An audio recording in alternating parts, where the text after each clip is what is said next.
get prayer through. Because we don't feel like we got the power. We just get in. Somebody said, but I'm not no preacher. Yes, you are. The life you live preaches every day. The way you live is your sermon you preach. Some days we preach good. Some days we don't preach so good. Anybody know what I'm talking about? But the life you live is preaching. Every day is preaching. So whether it's a good decision you made or a bad decision you made, whether it is obeying God or whether you went into disobedience, either way, preaching got you in. But I just rose and tell you that a praise will get you out. Somebody ought to send up a praise right now. A praise right there. That's what will bring you out. A praise. Now I must tell you.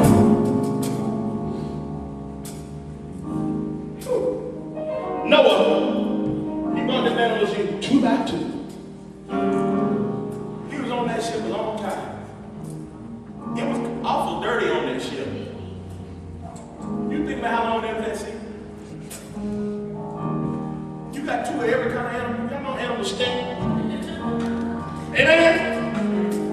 You got pets?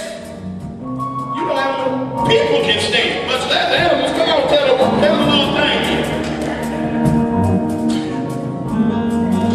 You got him and his son standing by on the boat. You got all the animals on there. You know, the animals are eating. You feed them. If they eat, that means they're doing other things too. It's stanking on the ship.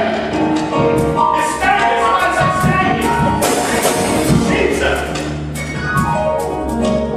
No wonder when he finally got out, he built it on to the God. Glad to be off the ship. He's giving God praise, honor, and glory because God decided to use him. And the Lord put a rainbow in the sky. And the Lord said, this rainbow, every time you see this rainbow is a reminder of the covenant that I'm making with me and with mankind. That I will never again, it's what God said, I will never again destroy the whole earth by water. It's going to be fire next time. That's what he said. He said, but I'll never destroy it by water again, not the whole earth. It might flood in some areas of the earth, but it ain't going to flood in the whole earth at the same time. He said, so when you see my rainbow, the rainbow reminds Noah, you and mankind will see a lot of storms in your life. There's many more storms coming. It's going to rain many more times. But this particular storm, you'll never see it again. And I said all of that to use a biblical reference to say this to you. Somebody that's been in a storm, you might see a lot of other storms in your life, but the storm you're in right now, you won't see it anymore.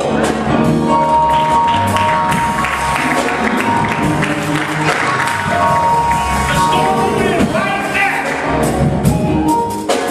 you might see a lot of other storms in your life, but the storm that you're in right now, you won't see this storm anymore.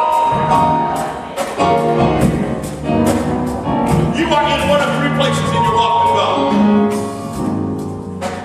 You are either in the storm,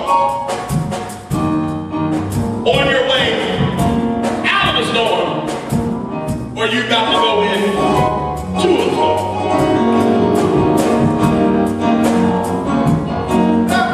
You better trust what I'm telling you is true. You in one of those 3 places. Either you in the storm, on your way out of the storm, and just keep on living. And my granddaddy used to say, keep on living, and you're going to be in a storm. Everybody know what I'm talking about. And it's some of us, for some reason, the Lord has so much confidence in us that it seems like we got 2 or 3 storms converging at one time.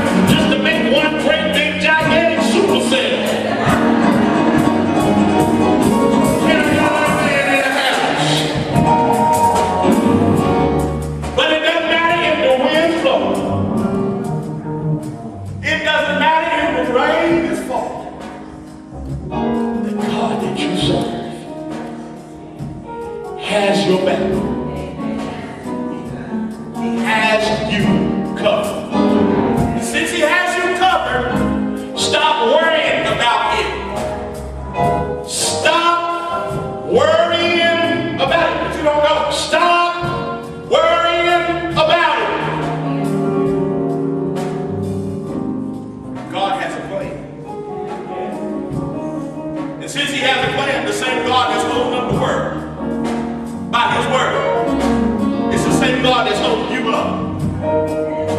And it's of his mercies that you're not consumed. So we quit worrying about him so that we can put our focus on the ministries that God has given. You know, oh Lord, your greatest ministry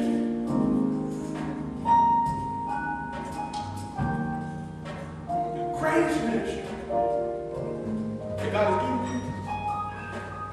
you is your family. Sometimes that's the overlooked ministry in the church.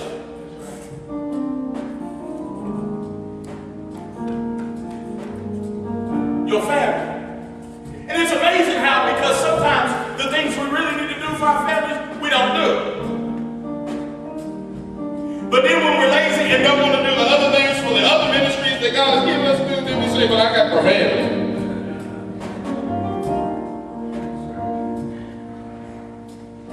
And we use that as an excuse, not the reality of it really being in our heart. You understand what I'm saying? Your greatest ministry is your family. What would it do for me to go around the world preaching the gospel and millions coming to Christ, and I can't affect those that live with me?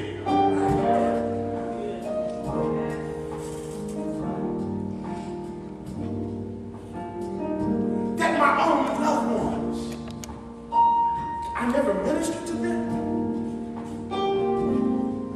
By being an example. See, sometimes our ministry to them is not the words we say, because sometimes they ain't gonna hear what you say.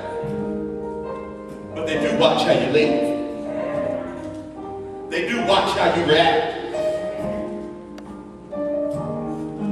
And by showing the reality of who God is in your life will cause them, even if they don't visibly say it, to know that there is a reality in serving God. And they will know that you can get a prayer through because they know you pray. You pray, things happen. You understand what I'm saying? Saints of God, let us stir ourselves up in the spirit so that God will be glorified. That we can move. We would just be so happy. Just so happy to see one lame person get up and walk.